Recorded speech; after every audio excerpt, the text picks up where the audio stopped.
اللہ الرحمن الرحیم۔ نئے سال پر جو جشن منایا جاتا ہے آج کل، جو لوگ جشن مناتے ہیں اور جو لوگ نئے سال پر اپنی محفلوں کا انعقاد کرتے ہیں، رقص و سرور کی محفل کرتے ہیں، ان کو سب سے پہلے یہ معلوم ہونا چاہیے کہ نئے سال کا جشن وہ کیوں مناتے ہیں۔ وہ اپنی روایتوں کو بھول بیٹھے ہیں، اپنے ٹریڈیشن کو انہوں نے ختم کر لیا ہے۔ وہ لوگ اپنے سے پہلے اپنے ماں باپ کی زندگی کو دیکھیں، اپنے دادا کی زندگی کو دیکھیں، یہ دیکھیں کہ ان کے دادا نے نئے سال پر جشن منایا تھا یا نہیں منایا تھا۔ اگر ان کے دادا نے نئے سال پر جشن نہیں منایا تھا تو وہ کیوں منا رہے ہیں؟ کس کو فالو کر کے منا رہے ہیں؟ کس کی اتباع کر رہے ہیں؟ کس کے کلچر کو اپنا رہے ہیں؟ کس کی تہذیب کو اپنے اندر لے رہے ہیں؟ اگر اس بات کا انہیں علم ہو جائے، لیکن چونکہ ان کا ذہن، ان کا دماغ، ان کا دل ایک پرٹیکولر سوچ کا، ایک پرٹیکولر کلچر کا غلام ہو چکا ہے، اس لیے انہیں ان کو فالو کر کے نئے سال پر جشن منانے میں کوئی شرم حیا محسوس نہیں ہوتا۔ اگر آپ اس کی تاریخ، پس منظر اور بیک گراؤنڈ دیکھیں گے تو یہ نئے سال پر جشن منانے کی ابتدا اور اس کو سٹارٹ کیا تھا عیسائیوں نے، اور انہوں نے کیسا کیا تھا میں آپ کو بتاتا ہوں۔ اصل میں 25 دسمبر کو یہ مانتے ہیں کہ حضرت عیسیٰ علیہ السلام کی 25 دسمبر کو پیدائش ہوئی، یوم ولادت ہوئی، تو اس کو وہ جشن کے طور پر مناتے ہیں، جس کو کرسمس ڈے بھی بولا جاتا ہے۔ حالانکہ 25 دسمبر کو حضرت عیسیٰ علیہ السلام کی پیدائش نہیں ہوئی۔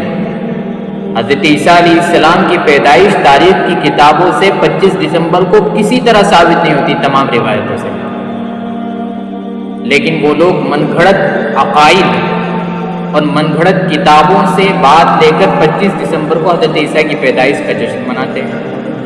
اب اس کے بعد 31 دسمبر آتا ہے، تو 31 دسمبر پر اسی جشن کے طور پر جو 25 دسمبر میں کرسمس ڈے کے طور پر منایا تھا، 31 دسمبر 12 بجے کو انتظار کرتے ہیں، اور 12 بجے 31 دسمبر کو وہ لوگ جشن مناتے ہیں، اپنی محفل رقص و سرور کا انعقاد کرتے ہیں، شراب پی جاتی ہے، اور ایک طریقے سے آپس میں اختلاط ہوتا ہے مرد و زن کا، اور زناکاری ہوتی ہے، عیاری ہوتی ہے، فحاشی ہوتی ہے۔ اور یہ مسلمان جسے کچھ نہیں معلوم، جو اپنے کلچر کو نہیں پہچانتا، اپنی تہذیب کو نہیں پہچانتا، اپنے تمدن کو کھو بیٹھا ہے، اپنے ٹریڈیشن کو بھول بیٹھا ہے، یہ ان کو فالو کر کے ان کی طرح جشن مناتا ہے۔ حالانکہ یہ اپنے سلسلے کو دیکھے، اگر اپنے باپ، دادا، پردادا، تو باپ تک ہو سکتا ہے یہ جشن منانا ثابت ہو، لیکن دادا تک جشن منانا کبھی ثابت نہیں ہو سکتا، کیونکہ یہ ہمارا کلچر نہیں ہے۔ ہمارا کلچر تو کچھ اور ہے، ہماری تہذیب تو کچھ اور ہے، ہمارا ٹریڈیشن تو کچھ اور ہے، شریعت محمدیہ کا حکم تو کچھ اور ہے۔ ہماری ٹریڈیشن کیا ہے، ہمارا کلچر کیا ہے؟ جب سے مسلمانوں نے اپنے ٹریڈیشن کو، اپنے کلچر کو بھلا دیا ہے، اس وقت سے مسلمان ترقی کی راہ پر گامزن نہیں ہے، وہ سکسیس نہیں پا رہا، کامیابی نہیں پا رہا، کیونکہ اس نے اپنے کلچر کو بھلا دیا۔ ہر قوم اپنے کلچر کو، اپنے تہذیب کو، اپنے ٹریڈیشن کو محفوظ رکھتی ہے، اپنی روایات کی پاسدار ہوتی ہے، وہ اس لیے کہ ان کا کلچر باقی ہے، ان کی روایات باقی ہے، ان کا ٹریڈیشن باقی ہے، تو وہ باقی ہے، وہ قوم باقی ہے۔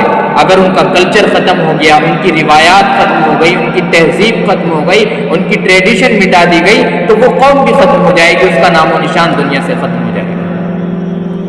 لیکن مسلمانوں نے اپنے کلچر کو بھلا دیا، اپنی تہذیب کو ختم کر دیا، اپنی روایات کو پسے پش ڈال دیا۔ آپ غور کریں، وہ نبی، جس نبی نے کسی غیر قوم کے اچھے چیزوں کو اپنانے سے منع کیا ان سے مشابہت کی وجہ سے، وہ نبی کسی غیر قوم کی غلط چیز کو اپنانے کی کیسے اجازت دے گا؟ حدیث ہے اللہ کے نبی کی، من تشبہ بقوم فہو منہم، جو کسی قوم کی مشابہت کرتا ہے، جو کسی قوم کے ساتھ ایک طریقے سے ان کا کلچر اپناتا ہے، ان کی تہذیب کو فالو کرتا ہے، رسول اللہ فرماتے فَهُوَ مِنْهُمْ، وہ انہی میں سے ہو جاتا ہے۔ بڑی بھیانک حدیث ہے، اس کا اسلام سے کوئی تعلق نہیں ہوتا ہے۔ من حسن اسلام المرء ترکہ ما لا یعنی، انسان کے اسلام کی خوبی یہ ہے کہ وہ لایانی کاموں کو چھوڑے، بے ضرورت کاموں کو چھوڑے، جن کی ضرورت نہیں ہے، جن کا پرپس اور مقصد کوئی نہیں ہے، ان کو چھوڑ دے۔ یہ ہماری تہذیب چلی آ رہی ہے، یہ ہمارا کلچر چلا آ رہا ہے، یہ ہمارا ٹریڈیشن چلا آ رہا ہے، یہ ہماری روایات چلی آ رہی ہے کہ ہم کسی ایک مخصوص دن کو کسی چیز کے لیے خاص نہیں کرتے، اس دن میں جشن نہیں مناتے، اس دن کے اندر اس کو چراغاں نہیں کرتے، رقص و سرور کی محفل انعقاد نہیں کرتے، حتیٰ کہ ہجری سن کی ابتدا میں بھی اس سن میں جشن منانا اور اسی طریقے سے اسلامک نیو ایئر کہنا، اس کے میسیجز کرنا، یہ سب چیزیں بالکل ناجائز، عقل کے خلاف ہے، یہ انسان کی لاجک کے خلاف ہے، لیکن انسان مست ہے انگریزی سامراج کی غلامی کرنے میں۔ ہمارا ذہن، ہمارا دل، ہمارا دماغ ان کے کلچر کا غلام ہو چکا ہے۔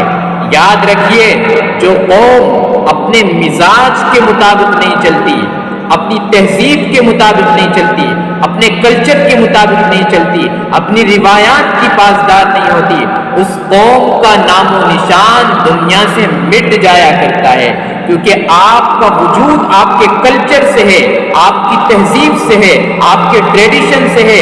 اگر آپ کے پاس اسلامیات ہے، اگر آپ کے پاس قرآنی تعلیمات ہے، اگر آپ کے پاس پیغمبر علیہ السلام کا اسوہ ہے، اگر آپ کے پاس پیغمبر کا ماڈل اور آئیڈیل ہے، تو آپ کا دنیا کے اندر ایک وجود ہے۔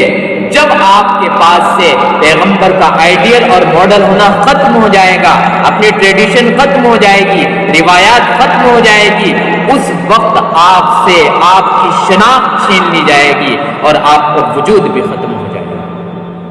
کرنا کیا چاہیے اس دن کے اندر؟ نیا سال جب شروع ہو تو کیا کرنی چاہیے؟ اکاؤنٹیبلٹی ہونی چاہیے، اپنا محاسبہ کرنا چاہیے، گزرے ہوئے سال کے اندر ہم سے کیا کیا غلطیاں ہوئی ہیں، زندگی کے کس کس پہلو کے اندر ہم سے غلطیاں ہوئی ہیں، اور ہمیں آگے چل کر فیوچر میں وہ غلطی نہ کرنے کا ارادہ کرنا چاہیے، تاکہ ہم اس غلطی کو نہ کریں تو کامیابی حاصل کر پائیں۔ یہ کرنے کے کام ہے۔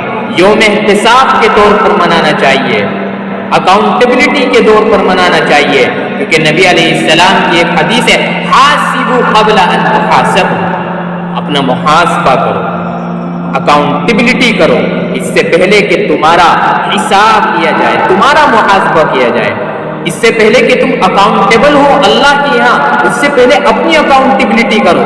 یہ نبی علیہ السلام کی حدیث ہے۔ اس لیے نئے سال پر جشن منانا، یہ تمام چیزیں لاجیکلی بھی اور اسی طریقے سے شرعی اعتبار سے بھی بالکل ذہن کے قریب نہیں لگتی۔ اس طریقے پر دوسرے کے طریقے کو، کلچر کو فالو کرنا آتا ہے، اور اس کے بارے میں نبی علیہ السلام کی صاف حدیث ہے، من تشبہ بقوم فہو منہم، جو کسی قوم کی مشابہت اختیار کرتا ہے وہ انہی میں سے ہو جاتا ہے۔ اس لیے اس سے بچا جائے، آپ بھی بچے، دوسروں کو بھی بچائے، اور تمام لوگوں کو حکم دے اور اس بات کو بتائے کہ آپ اس کو کیوں مناتے ہیں۔ ان سے پوچھے، اس کا بیک گراؤنڈ آپ کو نہیں معلوم، پس منظر نہیں معلوم، تو آپ کیوں مناتے ہیں؟ دوسرے کے کلچر کو کیوں فالو کرتے ہیں آپ؟ اس لیے اس سے بچا جائے۔ اللہ سے دعا بھی ہے کہ اللہ تعالیٰ ہم سب کو اس سے بچنے کی توفیق عطا فرمائے۔ یا اللہ یا